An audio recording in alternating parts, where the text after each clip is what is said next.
देखिए आज हम लोग टैली के एडवांस क्लास कर रहे हैं, मतलब बेसिक से पूरा टोटल टैली के बारे में आपको हम बता रहे हैं टैली क्या चीज होता है। तो सबसे पहले टैली क्या है। टैली जो है एक अकाउंटिंग सॉफ्टवेयर है। टैली क्या होता है, एक अकाउंटिंग सॉफ्टवेयर है जो डेली लेन देन का हम लोग काम करते हैं, यानी बिजनेस करते हैं।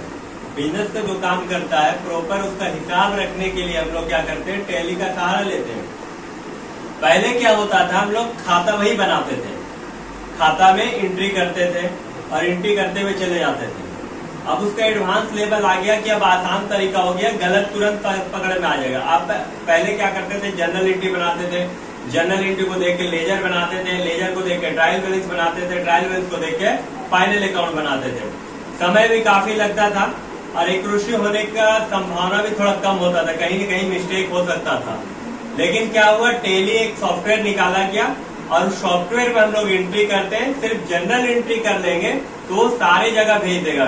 जनरल एंट्री करने के बाद लेजर में भी भेज देगा, ट्रायल बैलेंस में भेज देगा और ट्रायल बैलेंस के बाद ट्रेडिंग फाइनल अकाउंट में भेज देगा, जहां आपका trading account profit and loss और बैलेंस शीट बनता है। और इसको हम लोग इसलिए कहते हैं अकाउंटिंग सॉफ्टवेयर। तो टैली सबसे पहले कब इसका निर्माण हुआ, कब इसका इनोवेशन हुआ, कब इसको बनाया गया, तो बेंगलोर के एक कंपनी था, बेंगलोर का एक कंपनी है जो 1986 में पहली बार टैली लॉन्च किया था। पिता और बेटा मिलकर किया, यानी बाप बेटा मिलकर एक सॉफ्टवेयर डेवलप किया। पिता का नाम था श्याम गोयनका और बेटा का नाम था भारत गोयनका। पिता का नाम क्या था, श्याम गोयनका और बेटा का नाम था भारत गोयनका। ये दोनों मिलकर एक टैली सॉफ्टवेयर का निर्माण किया। और इससे यहाँ पर क्या हुआ, जब भारत में लॉन्च किया बेंगलोर बेस को, तो धीरे धीरे इसका इनोवेशन आज पूरा दुनिया में टैली में काम होता है, देश विदेश सब जगह काम होता है, पूरी दुनिया में, है ना। अब हाँ भारत में हुआ और करने वाला बेंगलोर का था और दोनों बाप बेटा ही है, श्याम गोयनका और भारत गोयनका। कब किया गया था, 1986 में किया गया था। और इसका मोटिवेशन क्या था, ये अपना दो तरह का सॉफ्टवेयर बनाया, एक सिंगल यूजर, एक मल्टी यूजर। आप लोग जब टैली खोलिएगा तो देखिएगा ऊपर में लिखा हो रहता है, हम अधिकतर सिंगल यूजर में आपको बताते हैं। सिंगल यूजर में कीजिएगा काम तो सिर्फ एक कंपनी का जो हिसाब होता है उस पर कर सकते हैं, जो सिंगल फार्म वाला करते हैं। आपका कोई कंपनी है या दुकान है या शॉप है या इंस्टीट्यूट है या कोई भी है, वहां का हिसाब लेन देन आप सिंगल यूजर में कर सकते हैं। लेकिन मल्टी यूजर अधिकतर यूज होता है, जो कि गोल्ड पर्पस होता है। गोल्ड पर्पस यानी गोल्ड दो तरह का होता है, एक सिल्वर होता है, एक गोल्ड होता है। तो सिंगल यूजर जो होता है वो सिल्वर होता है और मल्टी यूजर जो होता है वो गोल्ड होता है, जिसका सबसे ज्यादा फायदा होता है। मल्टी यूजर कहाँ होता है, यदि स्कूल कॉलेज है ना, क्योंकि वहाँ बहुत सारा काम होता है, क्लास 1 है, क्लास 2 है, क्लास 3 है, तो सबका हिसाब रखना पड़ता है, अलग अलग सेक्शन में रखे। या किसी कंपनी मल्टी नेशनल कंपनी जो एक से ज्यादा कंपनी का हिसाब करता हो, या बड़ा बड़ा फार्म में, वो सब क्या कौन सा यूज करता है, मल्टी यूजर यूज करता है। सिंगल यूजर जो सिंगल फार्म वाला एक कंपनी चला रहा है उसके लिए। अब टैली किसको सीखना चाहिए, टैली कौन सा सब्जेक्ट वाले स्टूडेंट को सीखना चाहिए, चाहे आर्ट्स का है, चाहे साइंस का है, चाहे कॉमर्स को। मेरे हिसाब से टैली सबको सीखना चाहिए, क्योंकि आर्ट्स का स्टूडेंट आर्ट्स तब लेता है जब उसको मैथ और इंग्लिश से डर होता है। और इसी के चलते अधिकतर स्टूडेंट क्या होता है कि वो मैथ और इंग्लिश में पीछे रह जाता है। दूसरा, साइंस का स्टूडेंट साइंस तो लेता है लेकिन वहां तक वो पहुंच नहीं पाता। पहुंचने का मतलब क्या, साइंस लेने के बाद वो फिर कहीं किसी कंपनी में काम करने के लिए जाता है। साइंस ले लेता, साइंस लेने के बाद ना मेडिकल लाइन में जा पाता ना इंजीनियरिंग लाइन में जा पाता है। तो जब साइंस लेने के बाद मेडिकल इंजीनियरिंग डिपार्टमेंट में जा ही नहीं पाएंगे तो फिर साइंस लेने का लगभग 50% महत्व तो खत्म हो जाएगा। क्योंकि साइंस का मतलब क्या, आविष्कार करना। आविष्कार से जुड़ा हुआ चीज आप कोई काम ही नहीं कीजिएगा तो फिर उस फील्ड में आप जाके भी बेकार कर दिए उस सब्जेक्ट को लेकर। कॉमर्स एक ऐसा सब्जेक्ट हो जो हर एक जगह काम आएगा। आप लगभग 70 से 80% स्टूडेंट अधिकतर काम ही करने जाता है, अधिकतर प्राइवेट काम मिल रहा है, क्योंकि सरकारी काम का कोई ठिकाना है नहीं, बहुत मुश्किल है। तो जब हम ये दो सब्जेक्ट लेकर और उसके बाद कॉमर्स का ज्ञान नहीं ले पाएंगे, अकाउंट्स का ज्ञान नहीं ले पाएंगे तो फिर बेकार हो जाएगा। अधिकतर स्टूडेंट क्या करता है, काम करने के लिए जाता है। तो जब काम करने के लिए आप जाइएगा तो अधिकतर काम आप ऑफिशियल करना चाहिएगा, तो बैठ के काम करना चाहिए। तो ऑफिशियल जब आप काम कीजिएगा तो वहां पर आपको दो चीज सीख के कम से कम जाना पड़ेगा, एक डीसीए और एक टैली। जिसको एडीसीए कहते हैं। ठीक है, अब यहाँ पर क्या होता है कि जब डीसीए, तो डीसीए में सबसे इंपॉर्टेंट चीज, दो चीज बहुत ही इंपॉर्टेंट है, एक एमएस वर्ड और एक एमएस एक्सेल। एमएस वर्ड और एमएस एक्सेल, एक्सेल से डाटा एंट्री का काम होता है, वर्ड से किसी भी डॉक्यूमेंट को हम लोग तैयार करते हैं, किसी भी जगह में भेजना है तो। और वर्ड और एक्सेल के सहारे हम लोग टैली में भी काम करते हैं। टैली में बिजनेस का सारा काम को किया जाता है, जो दिन प्रतिदिन का हिसाब किया जाता है। आज बिजनेस का आकार काफी बड़ा हो गया। पहले क्या था, बिजनेस छोटा होता था, तो छोटा होता था, आदमी का कारोबार छोटा होता था, वो हिसाब लिख के चल जाता था। लेकिन आज का आदमी का शौक बड़ा हो गया, पैसा ज्यादा कमाना चाहता है, और पैसा ज्यादा कमाना चाहता है जिसके लिए बड़ा आकार में बिजनेस करना चाहता हूँ। चाह रहा है कि मेरा बिजनेस और भी फले फूले, अपना समाज से उठ के, मैंने एरिया से उठ के, गांव से उठ के आपका शहर में जाए, शहर से उठ के आपका डिस्ट्रिक्ट लेवल में जाए। इस तरह करते करते चाहता कि मेरे देश विदेश में भी बिजनेस हो। तो इस तरह करने के लिए क्या करता है, बिजनेस का आकार को बड़ा किया। जब बिजनेस का आकार को बड़ा किया है तो वहां पर स्टाफ की जरूरत पड़ेगा, वर्कर का जरूरत पड़ेगा। अब वर्कर में आप काम बनकर काम कर सकते हैं, लेकिन किस तरह का काम? यदि ऑफिशियल काम करना है तो आपको टैली का नॉलेज रखना पड़ेगा। और टैली का नॉलेज यानी टैली सीखने के बाद आप किसी सीए के अंदर में रह के, या जो आपका ट्रेनर है यानी बढ़िया जो पहले से काम कर रहा है उसके अंदर रह के आप कुछ महीना तक सीख लिए तो बढ़िया पैसा आप कमाइए, क्योंकि आपको भी अकाउंट्स के बारे में एक अच्छा खासा नॉलेज हो जाएगा। कैसे जीएसटी करना, कैसे जीएसटी फाइल करना, टैक्स आईटीआर फाइल कैसे रिटर्न करना। जब ये सब करना सीख जाइएगा तो आपके पास भी कुछ न कुछ क्लाइंट आएगा। मार्केट जब आप अपना बना लीजिएगा तो जब वहां से आप पैसा कमा सकते हैं। आप अपना काम कीजिएगा और बाकी का काम आप सीए के द्वारा जब करवा सकते हैं, साइन करवा सकते हैं, या जो भी और काम होगा उसके थ्रू करवा सकते हैं। उसको कुछ पैसा दे दिए, बाकी का बाकी पैसा सब आपके पास रहेगा। यही ना होता है। अब क्या चीज है, टैली मान लीजिए हम लोग कर लिए, टैली हम लोग कर लिए, है ना। टैली का प्रॉफिट क्या है? यदि आप काम वर्क कर सीख लिए हैं तो टैली का जहां भी आप काम कीजिएगा, यदि 2-2 घंटा भी पार्ट बाय पार्ट करके काम कीजिएगा तो लगभग 4-5 फॉर्म में आप काम कीजिएगा।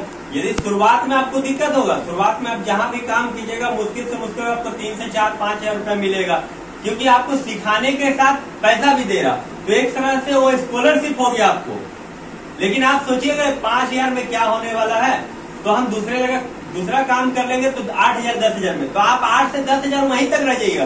कहने का मतलब कपड़ा दुकान में यदि आप सेल्समैन का काम करें आपको 8 से 10,000 रुपया देगा, या कहीं भी आप सेल्समैन कर रहे हैं 8 से 10,000 देगा, लेकिन वो बढ़ने का चांस नहीं रहेगा। क्योंकि आप जैसे जैसे आपका सैलरी बढ़ेगा आपका मालिक देखेगा वो 10,000 से ज्यादा मांग रहा, आपको निकाल के फिर नया भर्ती कर लेगा वो 5,000 में, फिर से उसका पास नया वर्कर, क्योंकि उसको सेल्समैन का जरूरत है। सेल्स को काम कोई भी कर लेगा। लेकिन जो आप एडवांस लेवल आप सीख के जाइएगा, जैसे जैसे आपका एज होगा या जैसे जैसे आप उस समय दीजिएगा उस वर्क में, आपका एक्सपीरियंस बढ़ते जाएगा। और जब आपका एक्सपीरियंस बढ़ जाएगा तो आपका वैल्यूएशन बढ़ जाएगा, आपका कीमत बढ़ जाएगा। आपके पास वो नॉलेज है जो आपका नॉलेज के द्वारा कोई दूसरा काम कराना चाहता तो आपका मुंह मांगा पैसा आपको देगा। शुरुआत में कम होगा लेकिन बढ़ते जाना है इसमें, क्योंकि यहाँ पे एजुकेशन का पावर है ना। लेकिन बहुत सारा लड़का लोग सोचता नहीं, पहले वो ज्यादा पैसा देखना चाहता, तो जो पहले पैसा देखेगा वो बाद में नहीं देख पाएगा। ये चीज फायदा होता है टैली सीखने का, क्योंकि आप किसी भी फील्ड में रहिए, अपने गांव समाज में आप देख लीजिए, अधिकतर कोई भी सब्जेक्ट लिया हो, चाहे आर्ट्स लिया हो, साइंस लिया हो, कॉमर्स लिया हो, देखिए वो प्राइवेट जॉब में ही जा रहा। कहाँ कर रहा काम? तो बिजनेस का काम कर रहा हो। और किसी भी सेक्टर में कॉमर्स का काम हर एक सेक्टर में होगा। मेडिकल है वहां भी कॉमर्स का काम होगा, क्योंकि जहां जहां पैसा है वहां वहां कॉमर्स है। बैंक में आप जाइएगा पैसा, वहां भी कॉमर्स का काम। किसी फैक्ट्री में जाइएगा पैसा, वहां भी कॉमर्स का। किसी दुकान में आप काम करें वहां भी पैसा, वहां भी कॉमर्स का काम। लेकिन आपके पास नॉलेज होगा तब आप कर पाइएगा। यदि आपके पास नॉलेज नहीं है तो आप क्या काम कीजिएगा? सेल्समैन का काम कीजिएगा, दरवानी का काम कीजिएगा, और कोई भी बेकार काम कीजिएगा जो आपके लायक नहीं पढ़े लिख कर भी। आजकल का समय में टेक्निकल नॉलेज होना बहुत जरूरी है। किताबी नॉलेज आपको मतलब सिर्फ डिग्री दिलाएगा, डिग्री दिलाने के बाद का काम जो होगा, यदि आप टेक्निकल नॉलेज नहीं लिए हैं तो आप काम नहीं कर पाइएगा। तो आज हम उसको बताएं कि टैली क्या चीज है। टैली एक अकाउंटिंग पैकेज है जो कि अकाउंटिंग सॉफ्टवेयर के द्वारा हम लोग काम कराते हैं। बिजनेस का आकार बड़ा होने के कारण काम का आकार बड़ा हो रहा। वर्कर को काम आज भी मिलेगा लेकिन उसके पास नॉलेज नहीं है, जिसके कारण काम नहीं है। काम उसी को मिलेगा जिसके पास नॉलेज है। ऐसा नहीं है कि बेरोजगारी है, बेरोजगारी तो हम लोग बढ़ा के रखे हैं। सब फ्री का लेके सोच रहे हैं, आप फ्री का खाने का सोच रहे हैं। खटना नहीं चाहते, काम करना नहीं चाहते, पैसा चाहिए आपको, शौक ज्यादा है, तो ये सब रीजन हो जाता है बेरोजगारी का। आपके पास नॉलेज नहीं है, तो नॉलेज नहीं है तो आप काम क्या कीजिएगा, सेल्समैन का काम कीजिएगा। जब आप नॉलेज बढ़ा लीजिएगा तो आपके पास काम मिले, काम है लेकिन नहीं मिल रहा क्योंकि आपके पास स्किल नहीं है। और उसमें सरकार को दोष देने से क्या होगा, आबादी बढ़ रहा, आबादी जिस हिसाब से बढ़ रहा उस हिसाब से स्किल नहीं बढ़ रहा। चलिए आज हम लोग एक क्वेश्चन लेते हैं और क्वेश्चन के द्वारा सॉल्व करके देखते हैं कि कहां पर क्या चीज होना चाहिए। ठीक है, तो देखिएगा, ध्यान से सुनिएगा। सबसे पहले हम लोग आज एक जर्नल एंट्री बनाएंगे। जर्नल एंट्री के बाद उसका लेजर कैसे बनाया जाता है, उसका वाउचर टाइप कैसे किया जाता है, उसका अंडर ग्रुप कैसे बनाया जाता है, और उसको देखने के लिए हम लोग क्या क्या करते हैं, ध्यान से सुनिएगा। सबसे पहले लिखा है जर्नल द फॉलोइंग ट्रांजेक्शन। यदि एक कोई बिजनेस है जिसमें कुछ लेन देन हुआ है और उस लेन देन का हम लोग एंट्री करेंगे। पहले सबसे पहले समझ लीजिएगा, ऐसे जो बिजनेस का गोल्डन रूल होता है काफी लंबा है। तो गोल्डन रूल क्या होता है, ध्यान से सुनिएगा। सबसे पहले होता है अकाउंट्स। अकाउंट्स को दो भाग में बांटा गया है, एक पर्सनल अकाउंट, दूसरा इम्पर्सनल अकाउंट। पर्सनल अकाउंट को भी तीन भाग में बांटा गया, artificial personal account, natural personal account, representative personal account. इन पर्सनल अकाउंट को दो भाग में बांटा गया है, एक रियल अकाउंट, दूसरा नॉमिनल अकाउंट। रियल अकाउंट को भी दो भाग में बांटा गया, एक टेंजिबल रियल अकाउंट, दूसरा intangible real account. Nominal account को भी दो भाग में बांटा गया, expenses and losses, income and gain. यदि इतना सारे के बारे में हम बताएंगे तो काफी ज्यादा समय लग जाएगा, इसलिए आज हम लोग शॉर्ट में बता रहे हैं।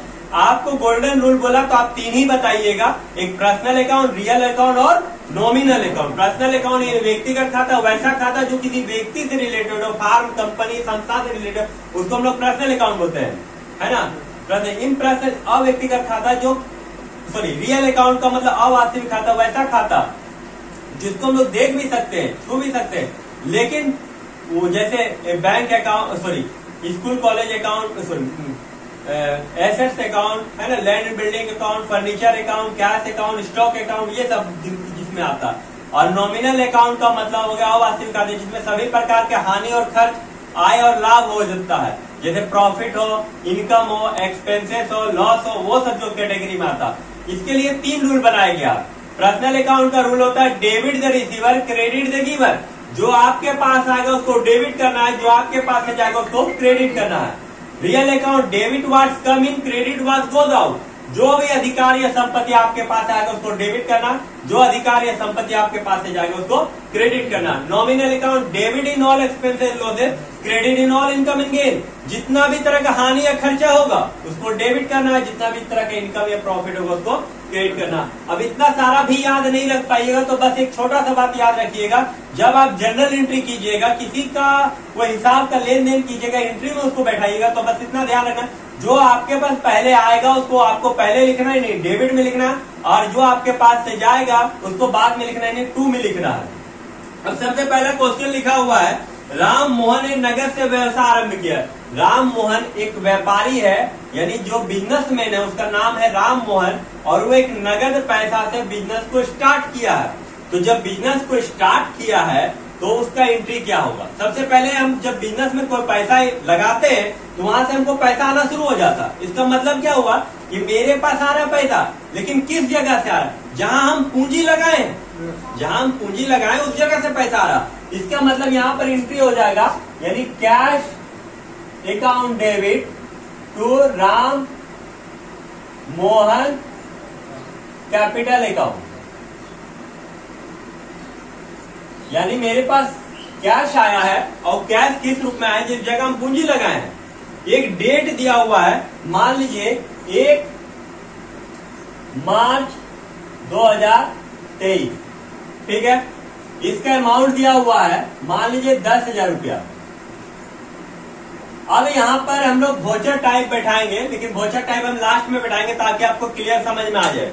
दूसरा एंट्री हम लोग बना रहे हैं जिसमें लिखा हुआ है मोतीलाल से माल खरीदे हैं। मोतीलाल से माल खरीदे हैं मतलब खरीदने वाला कौन है, राम मोहन है। राम मोहन खरीदने वाला है और बेचने वाला मोतीलाल है। लेकिन मेरे पास आया क्या, माल आया। यदि हम लोग माल खरीदे हैं तो मेरे पास माल आया, और दिया क्या, जिससे हम लोग खरीदे, उधार खरीदे ना, तो किससे खरीदे थे, मोतीलाल से। तो मेरे पास माल आया, यानी खरीदने का इंग्लिश क्या हो जाएगा, परचेज। यानी परचेज अकाउंट डेबिट, और जिससे खरीदे उसका नाम क्या, यानी मोती लाल अकाउंट। एक चीज और, यदि ये उधार है तो नाम हुआ है, यदि नगद होता तो यहाँ कैश हो जाता, यदि हम चेक से पैसा पेमेंट करते तो बैंक होता। लेकिन किस बैंक का कर रहे हैं, एसबीआई का कर रहे हैं, केनरा का कर रहे हैं, किस बैंक का चेक कर रहे हैं? यदि एसबीआई का किए तो purchase account debit to SBI होगा। यदि हम लोग नगद माल खरीदे तो purchase account debit to cash होगा। मतलब परचेज अपना जगह कभी नहीं छोड़ेगा, परचेज हमेशा आपका डेबिट में रहेगा। यहाँ पर मान लीजिए एक अमाउंट दिया हुआ है जो कि 5,000 रुपया है, वाउचर टाइप लास्ट में बताएंगे। दूसरा लिखा हो मूलचंद को माल बेचे, मूलचंद को माल बेचे, बेचने वाला हम है, खरीदने वाला मूलचंद है। तो मेरे पास आया क्या, मूलचंद का नाम आया, क्योंकि नगद नहीं लिखा, कैश नहीं लिखा हुआ, तो मूलचंद का नाम आया और गया क्या मेरे पास से, माल गया। तो बेचने का इंग्लिश क्या होता है, सेल होता है। तो यहाँ पर मेरे पास आ जाएगा मूलचंद का नाम, यानी मूलचंद अकाउंट डेबिट, और टू में हो जाएगा सेल्स अकाउंट। अब एक चीज याद रखिएगा, सेल जब भी कीजिएगा, सेल अपना जगह कभी नहीं छोड़ेगा, यानी सेल हमेशा अपना क्रेडिट में ही रहेगा। यदि आप उधार खरीदे हैं, उसका नाम है तो नाम होगा, जैसे इसमें मूलचंद हुआ है। यदि नगद रहता, यदि नगद माल बेचे हैं तो मेरे पास पैसा आता तो यहाँ कैश हो जाता। यदि हम किसी को माल बेचे और उनको चेक दिया है, तो उस चेक को यदि सेम डेट में आप बैंक में जमा कीजिएगा तो उस डेट का बैंक का नाम लिखा है। यदि एसबीआई का चेक हमको दिया, मैंने माल आज हम बेचे मूलचंद को, मूलचंद हमको एसबीआई का चेक दिया, तो एसबीआई का चेक दिया तो ठीक है। यदि उस चेक को आज ही हम ले जाके बैंक में जमा करेंगे तब यहाँ लिखेंगे एसबीआई।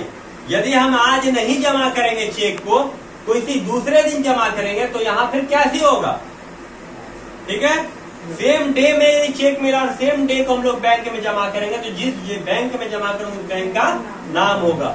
यहाँ पर एक अमाउंट दिया हुआ, मान लीजिए 6,000 रुपया का माल हम इसको बेचे हैं, ठीक है। यहाँ पर डेट था 5 मार्च 2023 और यहाँ डेट है 8 मार्च 2023। अब एक एंट्री फिर लिख रहा हो, मजदूरी का भुगतान किए। मजदूरी का मतलब क्या होता है, वेजेज।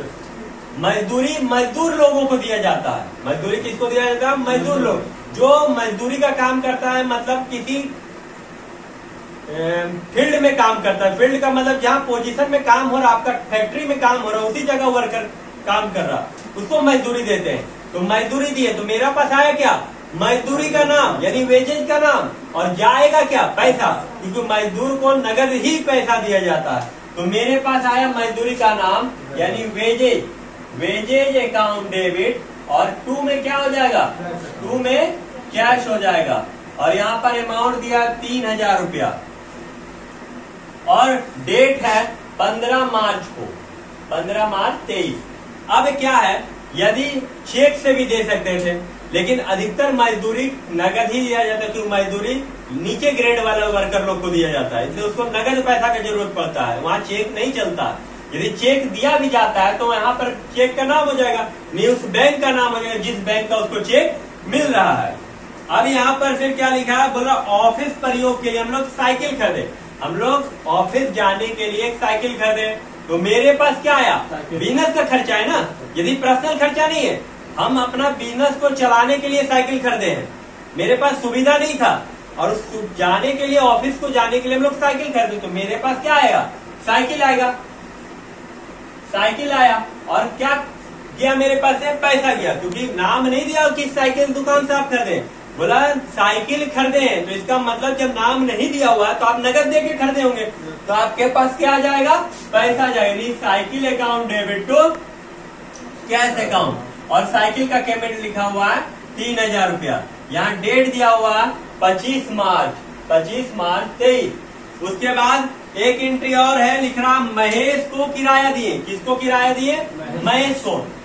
लेने वाला तो महेश है, लेकिन हम लोग क्या दे रहे हैं, किराया दे रहे हैं। और किराया दे रहे हैं किस रूप में दे रहे हैं आप, पैसा के रूप में, नगद दे रहे हैं। यदि चेक देते तो चेक का नाम आता उस बैंक का, लेकिन नगद दे रहे हैं तो मेरे पास आएगा किराया का नाम, यानी रेंट अकाउंट डेबिट, और जा रहा मेरे पास है नगद पैसा, तो rent account debit to cash account. ये आपका 31 मार्च 23।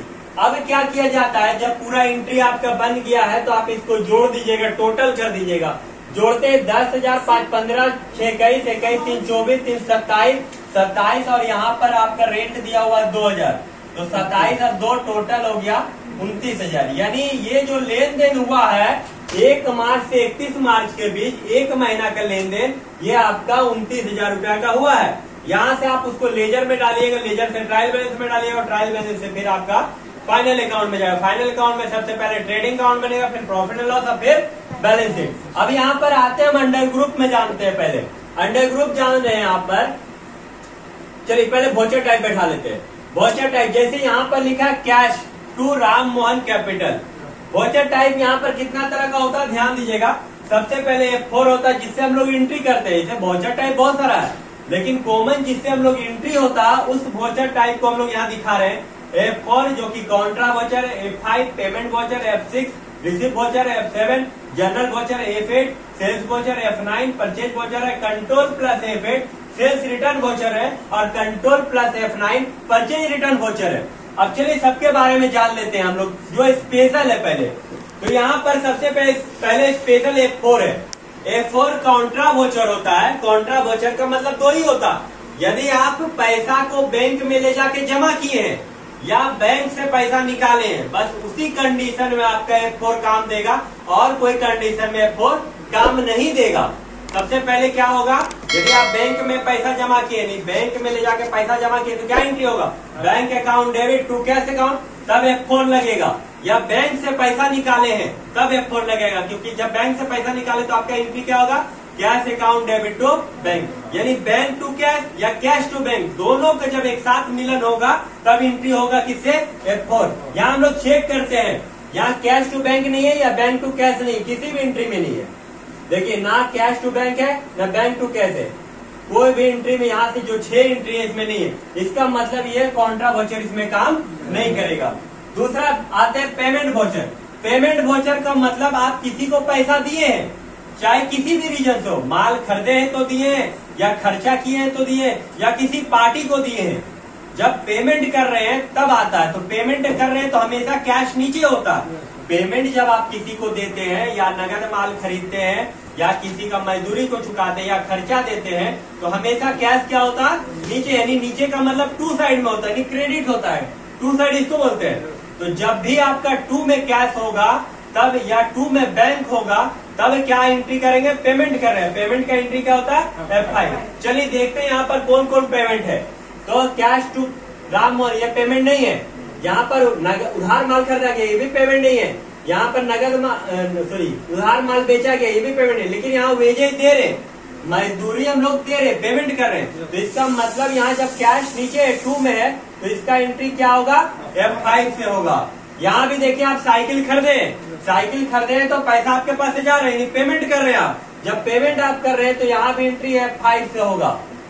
यहाँ भी देखिए आप किराया दे रहे हैं यानी रेंट दे रहे हैं, जब पेमेंट आपका जा रहा है पैसा तो यहाँ भी आपका एंट्री किससे होगा, F5 से होगा। अब आप आते हैं हम लोग F4 भी हम लोग सीख लिए, F5 भी हम लोग सीख लिए। अब हम लोग आते हैं F6 में। F6 में लिखा है रिसिप्ट वोचर।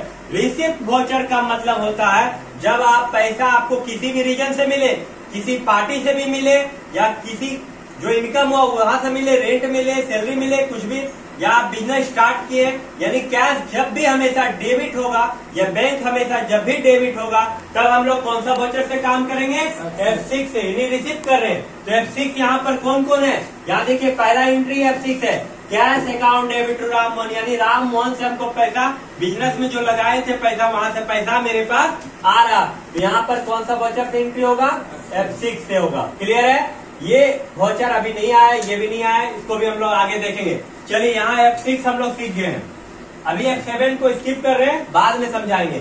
F8 में आते हैं। F8 यानी सेल्स वोचर।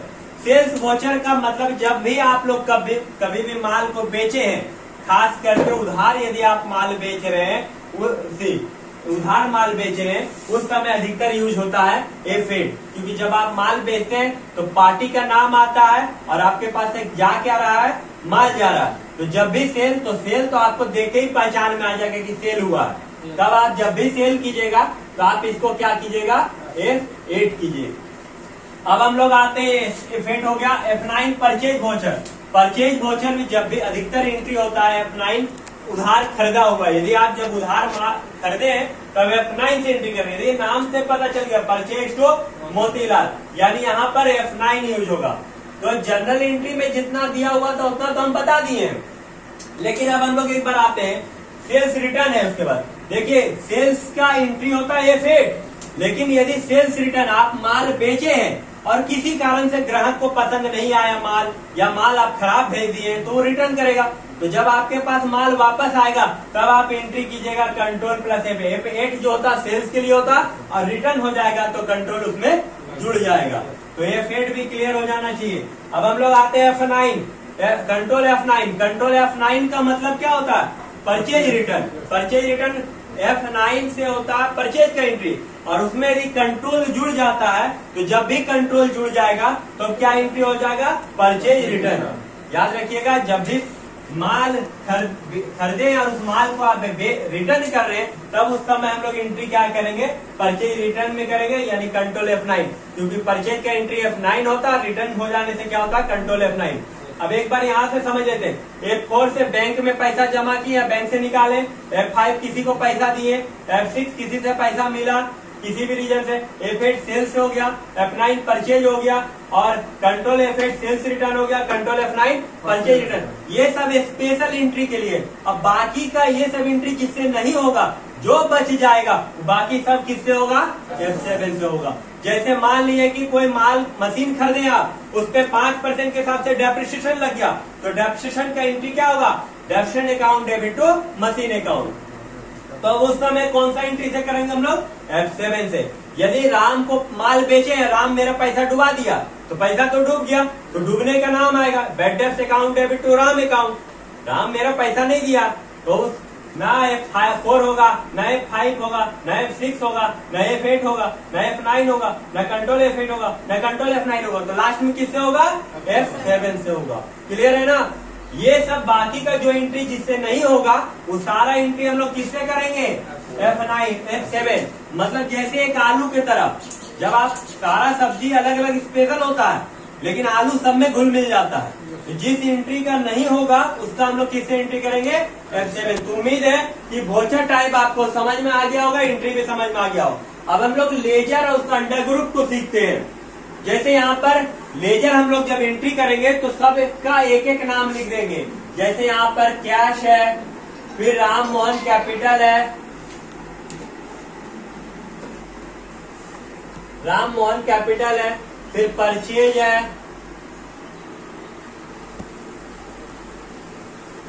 परचेज के बाद मोतीलाल है, फिर सेल्स है, फिर मूलचंद है, साइकिल है, फिर रेंट है, वेजेज है ना, वेजेज है। अब चलिए हम लोग देखते हैं कहां पर किसका। जैसे कैश है यहाँ पर, तो कैश का क्या होता है? कैश इन हैंड, क्योंकि कैश का दूसरा नाम क्या होता है? Cash in hand. यहाँ लिख देंगे cash in hand. Ram Mohan capital, capital में पूंजी होता है, तो कैपिटल का क्या एंट्री करेंगे? Capital account. यहाँ परचेज है, परचेज का एंट्री क्या हो जाएगा?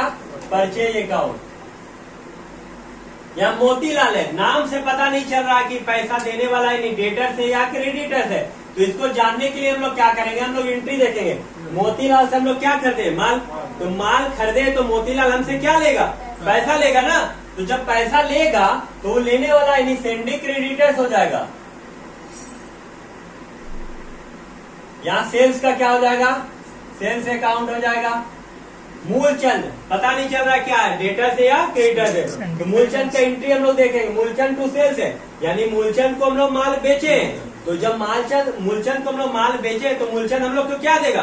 पैसा देगा, यानी देने वाला। तो जब भी देने वाला रहेगा क्या लग जाएगा? Sending debtor.